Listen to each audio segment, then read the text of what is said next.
Fideo dosbarth T chwith ar gyfer mathemateg A2 uned 3. Fformulau onglau cyfansawdd. Ffwythiannau trigonometrig ac alpha plus beta. Gradd. A oes yna gysylltiad rhwng cos alpha plus beta, sin alpha, cos alpha, sin beta a cos beta? Dyna'r cwestiwn. Felly drychwch ar y siap yma sydd gyda ni. Mae gyda ni ar yr ongl O, ar y pwynt O, mae gyda ni alpha a beta, ddoi ongl yna. A mae'r ddoi ongl yna, swm y ddoi ongl o fewn y triongl ODB. Wedyn mae gyda ni triongl ongl sgwar yn OAE, sydd hefyd, fel wedys i, ongl sgwar. A wedyn ni gyda'r ongl beta, gallwch chi weld triongl yma sydd wedi creu ongl sgwar arall yn A. Felly OAB yw'r triongl sy'n dal beta. A mae'r linell X i A yn hafal i'r linell D i E. Mae llinellau paralel gyda ni fyna. Felly mae'r ongl sgwar gyda ni ar y cornel yna hefyd. Felly edrych ar triongl ODB, sef O i D i B, yr un fawr sy'n cynnwys alpha a beta. Llwn ni weid bod cos alpha a beta yn, dyna'r cyfanswm, y ddwy ongl, agos dros hypotenuse. Felly OD dros OB. A mae OD yn hafal i OE tynnu DE. Ond fel wedes i'n gynt, mae DE yn hafal i XA. Felly mae OD yn hafal i OE tynnu XA. Mae onglau Z gyda ni nawr yn X, ladd X i A i O, a A i O i E. Felly mae'r ongl yma a'r ongl yma yn creu onglau Z. Felly mae'r hynna'n hafal iddi gilydd. Maen nhw yn wedyn, llwn ni alw nhw'n alpha. Felly mae alpha dyn ni'n y triongl bach yna. Mae BAX, B i A i X, sef y darn yma. Nawr, yn 90 tynnu X a D. Tynnu alpha, sef 90 tynnu alpha. Mae X i B, A i B i X, sef yr ongl yma, yn mynd i fod 90 tynnu 90 minus alpha, sy'n alpha. Alpha gyda ni yma. Felly mae alpha dyn ni'n y triongl yna. Ni wedi dod o chaso'r onglau Z o gwmpas. Yr ongl 90 o gwmpas. Felly edrych nawr ar triongl X a B. Y triongl fach yn y cornel top. XA dros BA, XA dros BA, hypotenuse, yn haflu sin alpha. Gyferbyn dros hypotenuse yn sin alpha. Felly, ni'n gallu llosi gyda BA, mae XA yn haflu BA sin alpha. Edrych yn triongl OAE, O i A i E, triongl yma. Mae gyda ni OE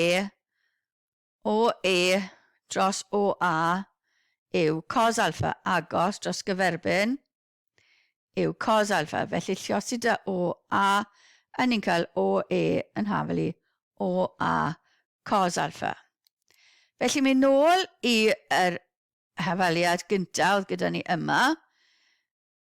Ni'n gwybod bod cos alpha plus beta yn OD dros OB. Ni'n gallu gweud nawr bod OD yn haflu OE minus XA. Felly mae doi ddarn gyda ni yma nawr dros OB. So gallwn ni weid bod OE dros OB gyda ni A minus XA dros OB. Felly, OE yw, lathau, OA cos alpha. Felly o a cos alpha dros o b ydyn ni. A wedyn mae x a yn b a sin alpha. Felly minus b a sin alpha dros o b. Yn triongl o a b, o i a i b, triongl yma, lle mae beta gyda ni, mae o a dros o b yn cos beta o a agos dros hypotenuse. A mae o b a dros o b a, sef gyferbyn dros yr hypotenuse, ond sgwada ni yma, yn mynd i fod yn sin beta. Felly mae cos alpha plus beta gyda ni yn cos alpha, cos beta, minus sin alpha, sin beta. Triwch chi nawr ehangu sin alpha plus beta gan ddefnyddio'r siap yma, neu os bydd angen, mae hyn wedi ddangos yn y fideo rhaglen gymorth math bellach adolygu cwestiynau aroliad. Mae hefyd 18, cwestiwn 13, cwestiwn 13. Fformulau yr onglau cyfansawdd. Felly ar gyfer sin neu cos alpha plus neu minus beta. Gwelwyd bod cos alpha plus beta yn cos alpha cos beta minus sin alpha sin beta. Yn deillio o hyn, gallwn, os gosodwn ni minus beta yn lle pob beta, mae cos alpha minus beta yn dod yn cos alpha cos minus beta, minus sin alpha sin minus beta. Ond mae cos yn ailffwythiant, felly mae cos minus beta yn haflu cos beta, ac mae sin yn odd ffwythiant, hynny yw mae sin minus beta yn minus sin beta. Felly ni'n gallu gosod hwnna nôl yn yr hafaliad yma, a mae gyda ni cos alpha minus beta yn cos alpha cos beta minus wedyn sin alpha sin beta, sy'n rhoi yn ni cos alpha cos beta plus sin alpha sin beta. Felly chi'n gallu gweld y bracet a'r plus neu minus yn wahanol yn yr hafaliad. Unfathiannau yw'r hyn, cos alpha plus beta yw hwnna, fwy na hafaliadau. Ar gyfer sin, allwn ni weld bod, naillai bod chi wedi trial eich hunain, neu bod chi wedi edrych nôl ar y fideo, mae sin alpha plus beta yn haflu sin alpha cos beta plus cos alpha sin beta. Ac yn yr un modd, os gosodwn ni minus beta yn lle pob beta, mae sin alpha minus beta yn sin alpha cos beta minus cos alpha sin beta. Mae werth chi ddysgu'r ein, maen nhw'n cael ei roi chi yn y llyfrau fformula, ond byddai'n gynt os chi'n gallu fod yn gallu dysgu nhw.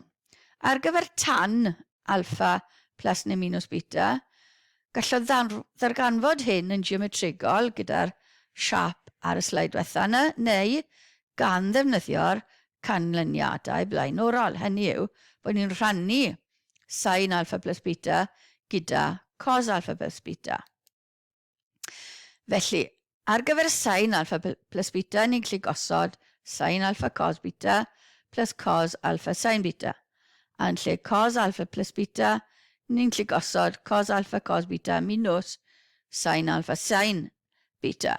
Lluosi top a gwylod nawr gyda cos alpha cos beta, a ni'n mynd i wneud y fesul darn, felly ni'n mynd i llosi'r top ond lluosi pob darn o fe.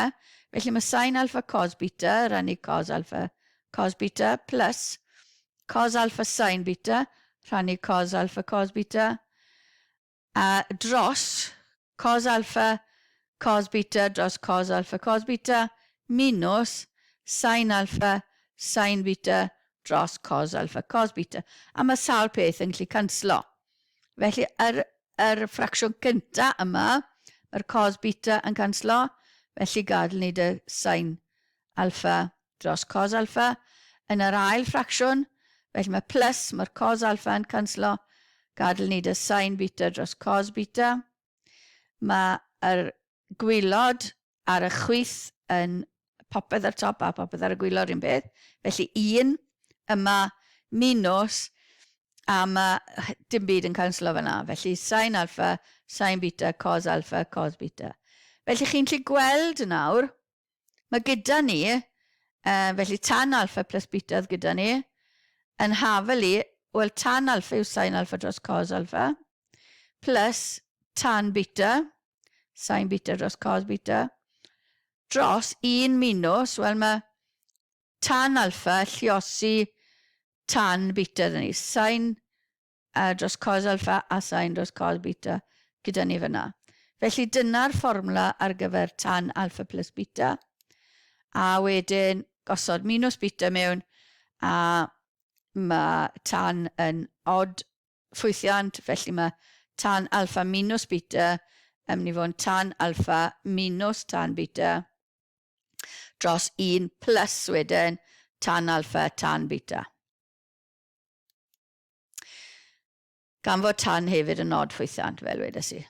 Enghraifft, ni nawr yn gallu gweithio mas onglau sydd ddim yn rhai o'r rheina yr 30, 60, 45 chi fod yn gwybod. Felly mae sin 75 yn mynd i fod yn sin 30 a 45 wedi ado. Dyma beth dylen ni fod yn gwybod. Maen nhw ddim yn cael ei roi i chi. Maen nhw'n dod o'r trionglau yna sy'n bwysig. Dylech chi fod yn dysgu yn uwch gynhaliol. Felly ni'n gallu ehangu hwnna. Sin 30 plus 45 yn rhoi sin 30 cos 45 plus cos 30 sin 45. Ni'n gallu gosod y gwerthoedd yna i fewn. Mae hanner plus ail israd 2 dros 2. Cos 30 yn ail israd 3 dros 2. Sin 45 yn ail israd 2 dros 2. Weithiau chi'n cael yr 45 yn 1 dros ail israd 2. Ond mae wedi cael ei cymydroli, felly bod dim ail israd ar y gwylod. Lliosi'r rhain, yn ni'n cael ail israd 2 dros 4 plus ail israd 6 dros 4. Felly dyna yn syrd sydd gyda ni ar gyfer sin 75. Cos 105, wel, ni'n lluado 60 a 45. Felly cos 60 plus 45 yn rhoi cos 60 cos 45 minus sin 60 sin 45. Gosod y gwerthoedd mewn minus ni'n tynnu'r rhain, felly ail israd 2 dros 4 minus ail israd 6 dros 4 sydd gyda ni yma. Tan 15, wel, mae 2 ffordd ni'n neud hwn. Tan 45 minus 30, neu wrth gwrs ni'n neud tan 60 minus 45. Felly nawn ni hwn i ddechrau. Felly tan 45 minus tan 30 dros 1 plus lluoswm y 2. Tan 45 yn 1, tan 30 yn ail israd 3 dros 3, neu 1 dros ail israd 3, 1 plus lluoswm y 2. Ni'n gallu lluosi nawr top a gwylod gyda ail israd 3, wneud yn 1 ffracsiwn. Ail israd 3 lluosi 1 yn ail israd 3. Ail israd 3 lluosi ail israd 3 dros 3, wneud yn 3 dros 3 sy'n 1. Gwylod, ail israd 3 plus ail israd 3 dros 3 lluosi ail israd 3 yn wneud yn 1. Gallen ni fod wedi wneud gyda tan 60 minus 45. Felly eto, ehangu y braced, ni'n cael yr mynegiadau yna ar gyfer tan. Felly ail israd 3 ar gyfer tan 60 minus tan 45 yn 1. 1 plus lluoswm y 2, a ni'n cael yr un peth a gynne. Nawr, mae angen cygwared yr ail israd ar gwylod y ffracsiwn, felly ni fel arfer yn lluosi top a gwylod gyda ail israd 3 minus 1, fel bod ni gwaniaeth rhwng 2 sgwar ar y gwylod, ac gallwch chi wneud hwnna'n hunan, achos dylech chi gael bod tan 15 yn 2 minus ail isradd 3.